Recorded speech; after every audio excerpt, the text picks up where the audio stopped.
காதலியே கண்ணம்மா கண்ணம்மா. உன் வாரிச வயித்துல சுமக்கிற தகுதி அந்த கண்ணம்மாவுக்கு இல்ல. அந்த உண்மைய முதல்ல நீ தெரிஞ்சுக்கோ.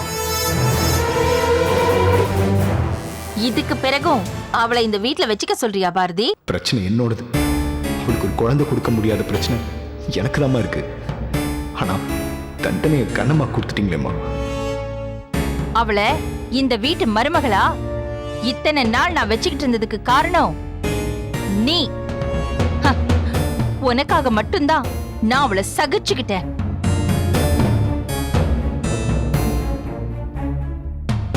ஆனா அவளால உனக்கு ஒரு வாரிச பெத்து கொடுக்க முடியாதுன்னு எனக்கு எப்ப தெரிஞ்சிச்சோ அடுத்த நிமிஷமே அவளை இந்த வீட்டை விட்டு அனுப்புறதுதான் ஒரே வழி.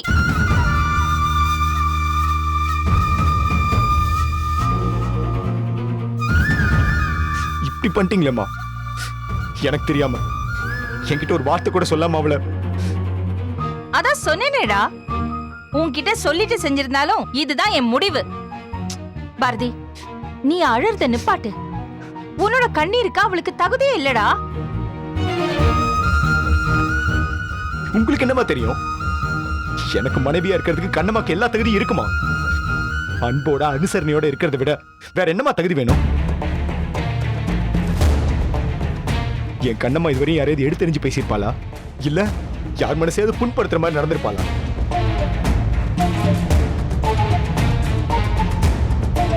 இத்தனை நாள் அவ கூட வாழ்ந்த கணவனா நான் சொல்றேன். அவ தகுதிக்கு என்னமா குறைச்சல்? ஏன் அப்படி மனசாட்சி இல்லாம பண்றீங்க? எனக்கு அவளை பிடிக்காதுதான். அவ நிறமே எனக்கு ஆகாது. இருந்தாலும் உனக்கு பிடிக்குமேன்னு நான் எல்லாத்தையுமே ஏத்துக்கிட்டேன். உனக்கு ஒண்ணு தெரியுமா? நீ டெல்லிக்கு கிளம்புறதுக்கு முன்னாடி உங்க அப்பாவோட பிறந்த நாள் ஃபங்க்ஷன்ல கருப்பு சேலை கட்டிட்டு இருந்தேன். நான் ஏன் கருப்பு சேலை கட்டியிருந்தேன்னு உனக்கு தெரியுமா?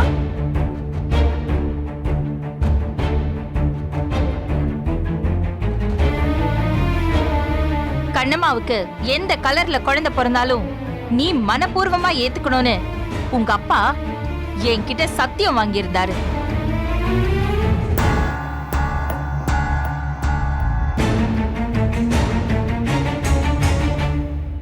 நானும் அதை ஏத்துக்கிட்டேன். அதுக்கான அடையாளமா தான் அன்னைக்கு நான் கருப்பு சேலை கட்டிக்கிட்டு வந்தேன். ஆனா அது கடவுளுக்கே பிடிக்கலன்னு நினைக்கிறேன்.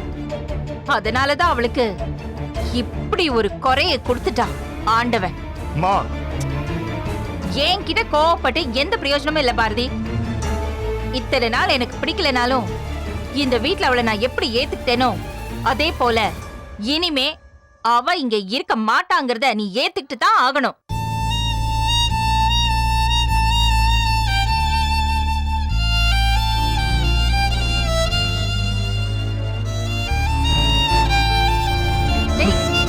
பாரதி, பாரதி,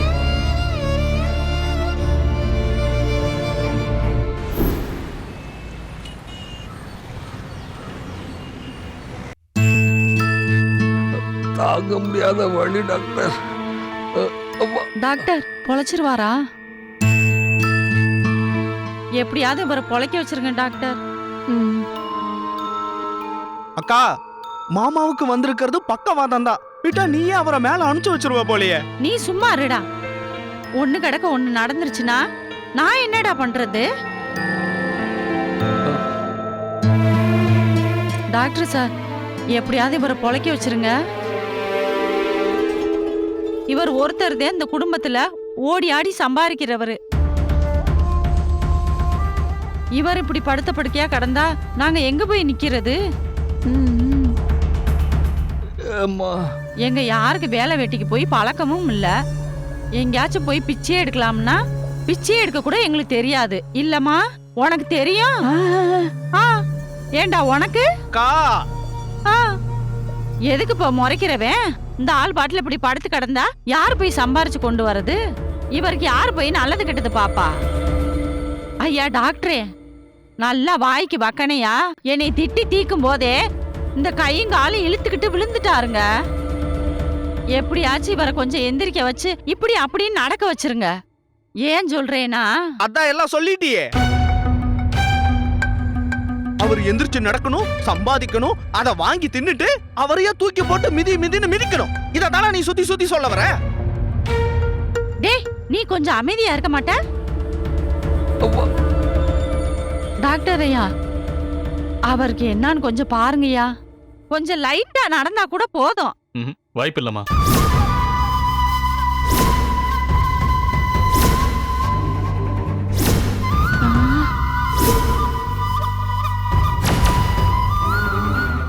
வாய்ப்பு இல்லையா?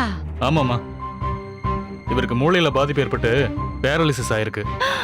ஐயோ, அதனால இவருக்கு ஒரு காலும் ஒரு கையும் பாதிக்கப்பட்டிருக்கு. நீங்க நினைக்கிற மாதிரி இதை அவ்வளவு சீக்கிரம் சரி பண்ண முடியாது. டாக்டர் ஐயா, ஏதாவது மருந்து மாத்திரை ஊசி ஈசி போட்டு ஏதாவது சரி பண்ணுங்களே.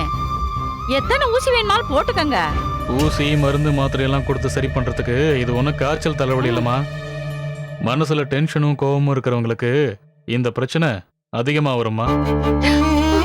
நீங்க ஒன்று பண்ணுங்க, இதுக்குன்னு நிறைய ஸ்பெஷலிஸ்ட் எல்லாம் இருக்காங்க, அவங்க கிட்ட கூட்டிட்டு போய் செக் பண்ணுங்க.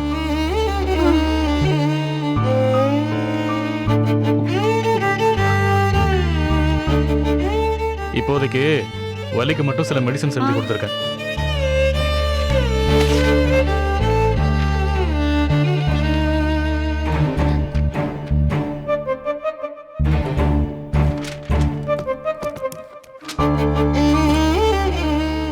பாத்துக்கங்க சார்.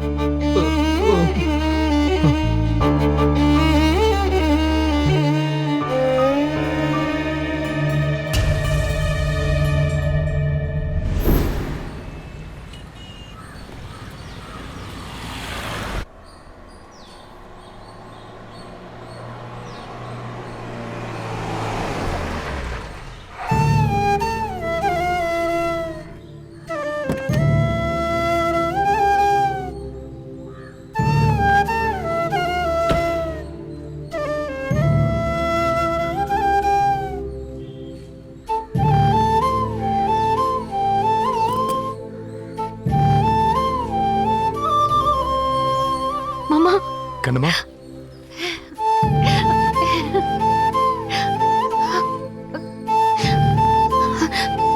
மாமா, நீங்க இல்லாதப்போ என்னென்னமோ நடந்து போச்சு மாமா. உங்ககிட்ட கூட ஒரு வார்த்தை சொல்ல முடியாம போயிடுச்சு.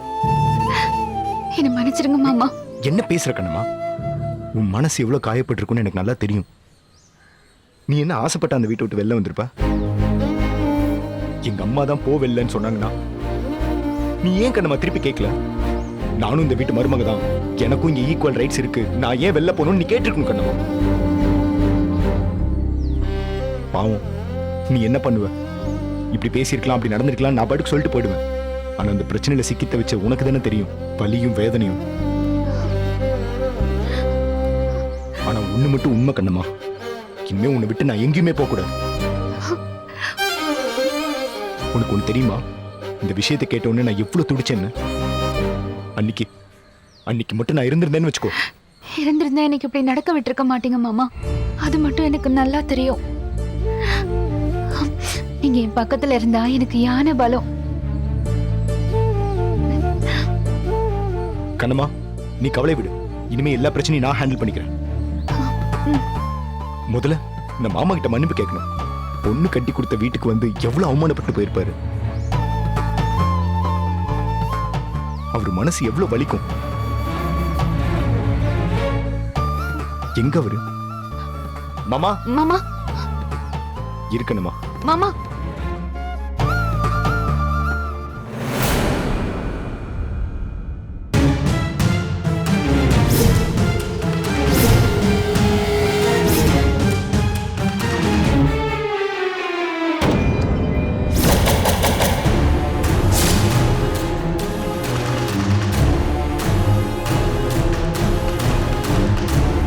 மாமா மாமா மாப்பிள்ள என்னாச்சு மாமா?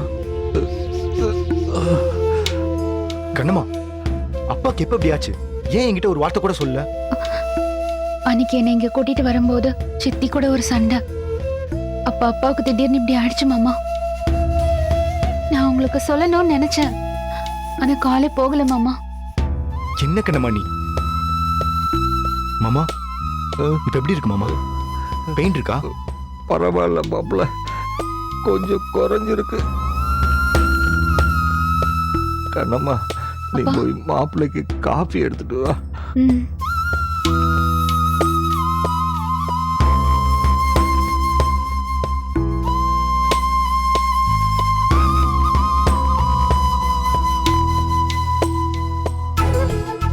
என் பொண்ணுக்கு குழந்தை பெத்துக்கிற தகுதியே இல்லைன்னு பச்சை பொய் சொல்லி துரத்தி விட்டாங்களே மாப்பிள்ள. என்ன மாப்பிள்ள நியாயம் இது? எங்க அம்மா பண்ணது ரொம்ப ரொம்ப தப்புதான் மாமா. அதை எந்த விதத்திலையும் சப்போர்ட் பண்றதுக்காக நான் இங்க வரல. அதை நான் பண்ணவும் மாட்டேன். ஆனா நீங்க மட்டும் என்கிட்ட தான் குறை இருக்குன்ற உண்மையை கண்ணம்மா கிட்ட ஆரம்பத்திலேயே சொல்லியிருந்தீங்கன்னா இந்த மாதிரியான பிரச்சனை வர்றதுக்கு அவசியமே இல்லாம இருந்திருக்கும். கண்ணம்மா நல்லா இருக்கணும்ன்றதுக்காக நீங்க சொன்ன போய் இன்னைக்கு அவளுக்கு ஆபத்தா வந்து முடிஞ்சிருக்கு பாத்தீங்களா? நீங்க நம்பினாலும் நம்பலனாலும் எல்லாத்துக்கும் காரணம் நீங்க சொன்ன அந்த பொய் தான் மாமா. உங்க அம்மா செஞ்ச தப்ப மறைக்கிறதுக்கு மொத்த பழியை என் மேல போடுறீங்களே மாப்பிள்ள. மாமா நான் பழி போடல மாமா, உண்மையை ஞாபகப்படுத்துறேன். கண்ணம்மா வெகுளி பொண்ணு மாமா. என் பிரச்சனைக்கு அவ பழி சுமக்கிற வேதனையை தான் என்னால தாங்கவே முடியல. அதனாலதான் நான் ஒண்ணு பண்ணலான் இருக்கேன் மாமா. கண்ணம்மா கிட்ட எல்லா உண்மையும் நானே சொல்ல போறேன்.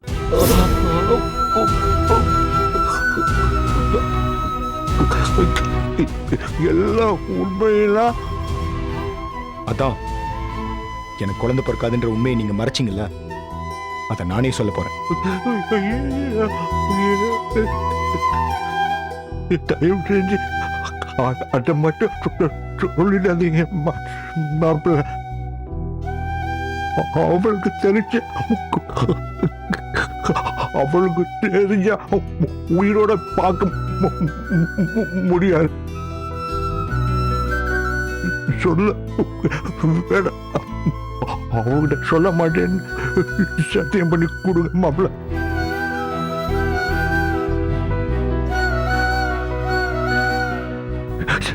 சத்தியம் பண்ணி கொடுங்க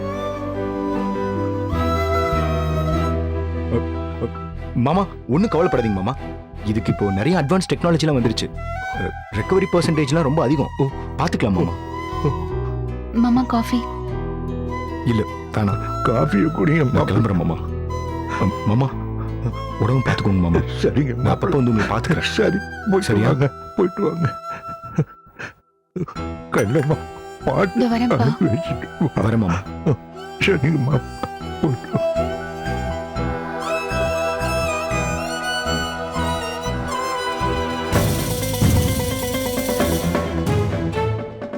வாங்க மாப்பிள்ள. மாமாக்கு இப்படி நடக்கும்னு யாருமே எதிர்பார்க்கல. எல்லாம் எங்க தலையெழுத்துன்னு தான் சொல்லணும் மாப்பிள்ள. நல்ல வேலை கண்ணம்மா வீட்லயே இருக்க போக கூட மாட ஒத்தாசையா இருந்து பாத்துக்கிறா. கிழிச்சா எல்லாம் இவளாலதான் மாப்பிள்ள. சரி நீ வா போலாம். நீங்க பாட்டுல அவளை கூட்டிட்டு போயிட்டா அப்புறம் அவர் யாரு பாப்பா? ஏன் நீங்க பாத்துக்கோங்க, உங்க கை கால்லாம் நல்லா தானே இருக்கு.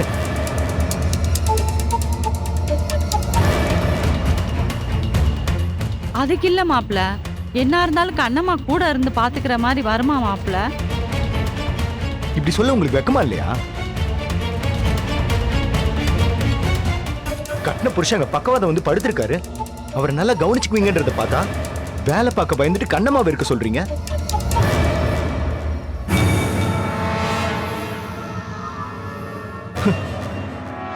நீ வாக்கணுமா, அவங்க பாத்துப்பாங்க. மாமா ஒரு நிமிஷம் மாமா. அப்பாவை இந்த நிலைமையில விட்டுட்டு என்னால வர முடியாது மாமா.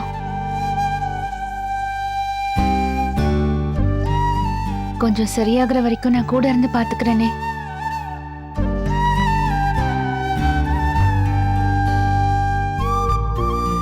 சரி கண்ணம்மா, நீ இங்கே இரு, மாமாவை பத்திரமா பாத்துக்கோ. ஆனா ஒரு விஷயம், மாமாவையோ கண்ணம்மாவையோ நீங்க டார்ச்சர் பண்றீங்கன்னு நான் கேள்விப்பட்டேன். அப்புறம் போலீஸ் கம்ப்ளைண்ட் தான் கொடுப்பேன்.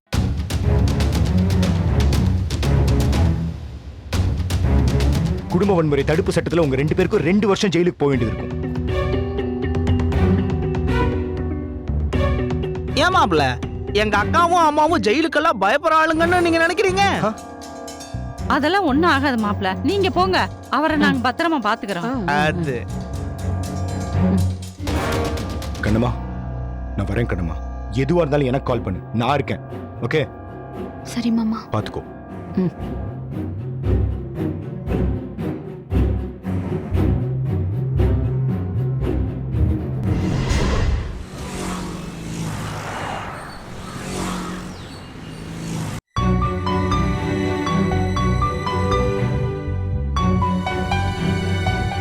கேபின் நம்பர் 3ல இருக்க பேஷண்ட் இப்போ ஓகே தானே? ஹே பாரதி, எப்பட வந்த? இப்பதான். ஒரு நிமிஷம். இந்த ஃபைலை பில்லிங்ல கொடுத்துருங்க. மெடிசன்ஸ் எப்படி கொடுக்கணும்னு பேஷண்டோட அட்டெண்டர் கிட்ட தெளிவா சொல்லிடுங்க. Okay madam. இந்தங்க பாத்துக்கோங்க. ஹே பாரதி, என்னடா சர்ப்ரைஸா வந்திருக்க? வழக்கமா ஃபோன் பண்ணிட்டு தானே வருவ? அதெல்லாம் இருக்கட்டும் வெண்பா. கண்ணம்மாவை சுத்தி என்ன நடந்துட்டு இருக்குன்னு உனக்கு தெரியுமா தெரியாதா?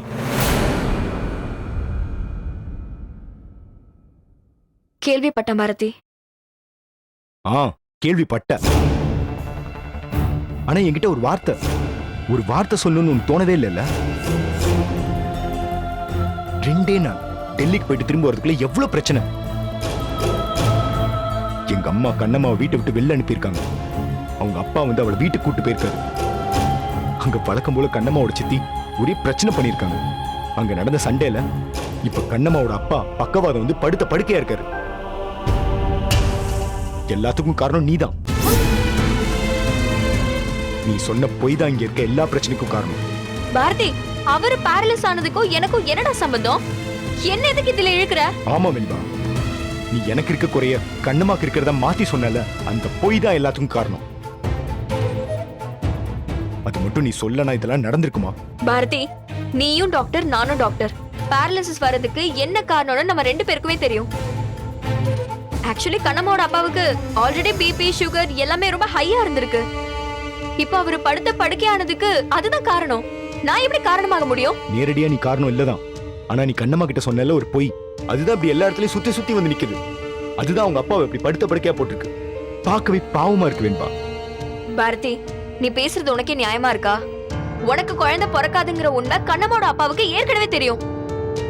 கொஞ்சம் ஓப்பனா பேசணும்னா, அவர் பொண்ணு கிட்ட அவர் உண்மையை மறைச்சதுதான் இது எல்லாத்துக்குமே காரணம். அவர் சொன்ன போய் அவருக்கு இன்னைக்கு வினையா வந்து முடிஞ்சிருக்கு. அதுக்கு நான் என்ன பண்ண முடியும்? உடம்பு சரியில்லாம படுத்த படுக்கையா இருக்கவரை பத்தி இப்படி மனசாட்சி இல்லாம பேசாத. இங்க பாரு பாரதி, இத பத்தி ஏற்கனவே அன்னைக்கு ஒரு தடவை நம்ம டிஸ்கஸ் பண்ணிருக்கோம். அப்ப ஏதோ ஆதங்கத்துல நீ பேசின, அதனால நான் பொறுத்துக்கிட்டேன். நான் உண்மையை மறைச்சதும் கண்ணம்மாக்கு தான் பிரச்சனை இருக்குன்னு போய் சொன்னதும் உன்னோட நல்லதுக்கு தான். இது நான் அன்னைக்கு தெளிவா சொல்லிட்டேன்ல. கண்ணம்மாவுக்கு நான் கொடுத்த ரிப்போர்ட்ட உங்க அம்மா கண்ணுல படுற மாதிரி எதுக்கு அவ வச்சா? அந்த கவனக்குறைவுதான் இப்போ இவ்ளோ பிரச்சனைக்கும் காரணம். கண்ணம்மாவோட வெகுளித்தனத்தை எல்லாரும் யூஸ் பண்ணிக்கிறீங்களா? அவ எதுவும் எதிர்த்து பேச மாட்டா, எல்லாரையும் நம்புறா அப்படின்னா எல்லா பழியும் தூக்கி அவ மேல போட்டுறது. ஹே, கண்ணம்மா மேல நான் என்னடா பழி போட்டேன்? அவ மட்டும் கவனமா இருந்திருந்தா இந்த பிரச்சனையே வந்திருக்காதுன்னு சொல்றேன். இப்படிலாம் சுத்தி வளைக்காம யார் யார் மேலயும் பழி போடாம கேம் ஆடாம இந்த பிரச்சனையை மொத்தமா முடிக்கிற ஒரே வழி, நீயே உங்க அம்மாவை கூப்பிட்டு உண்மையை சொல்லிடு. இங்க பாருங்கம்மா, எனக்கு தான் பிரச்சனை. எனக்கு குழந்தை பெத்துக்கிறதுக்கு தகுதி இல்ல, கண்ணம்மா மேல எந்த தப்பும் இல்லன்னு வெளிப்படையா போட்டு உடைச்சிரு. அப்பதான் எல்லா பிரச்சனையும் முடியும். அத நான் சொல்றதா இருந்தா எப்பவோ சொல்லியிருப்பேன். எதுக்கு உன்கிட்ட வந்து ஹெல்ப் கேட்டிருக்க போறேன்? நான் பண்ண ஒரே தப்பு என்ன தெரியுமா? என் பிரச்சனையை டைரக்டா கண்ணம்மா கிட்ட சொல்ல தயங்கி உன்கிட்ட வந்து நின்னதுதான். அதுல உன் பங்குக்கு நீ ஒரு ட்விஸ்ட் பண்ணி இப்ப மொத்தமா சேர்ந்து வந்து நிக்குது பாரு. எல்லா உண்மையும் ஒரு நாள் தெரிய வரும்போது கண்ணம்மா என்ன பார்த்து ஏன் மாமா இப்படி பண்ணீங்கன்னு என்ன பார்த்து கேட்டா நான் என்ன வெண்பா பதில் சொல்வேன்? பாரதி, உன் நிலைமை எனக்கு புரியுது. இந்த பிரச்சனைக்கு நாம ஏதாவது சொல்யூஷன் கண்டுபிடிச்சுதான் ஆகணும். we are on the same page டா. அத முதல்ல நம்பு. முதல்ல என்ன நீ எதிரி மாதிரி நினைச்சு பார்க்காத. அப்படிலாம் இல்ல வெண்பா. என் நிலைமை நீ கொஞ்சம் யோசிச்சு பாரு. கல்யாணம் ஆகிறதுக்கு முன்னாடியே எனக்கு என்ன பிரச்சனைன்னு எனக்கு தெரியும். அதை மறைக்க கூடாது, எல்லா உண்மையும் சொல்லிடணும், அதை ஏத்துக்கிற பொண்ணை மட்டும்தான் கட்டிக்கணும்னு சொல்லி எல்லா உண்மையும் சொன்னேன். ஆனா கண்ணம்மாவோட அப்பா அவர் இதை மறைச்சிட்டாரு.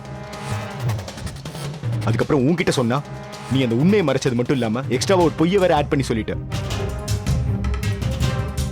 நீ சொன்ன பொய்னால இப்படியே வரிசையா எவ்வளவு பிரச்சனை.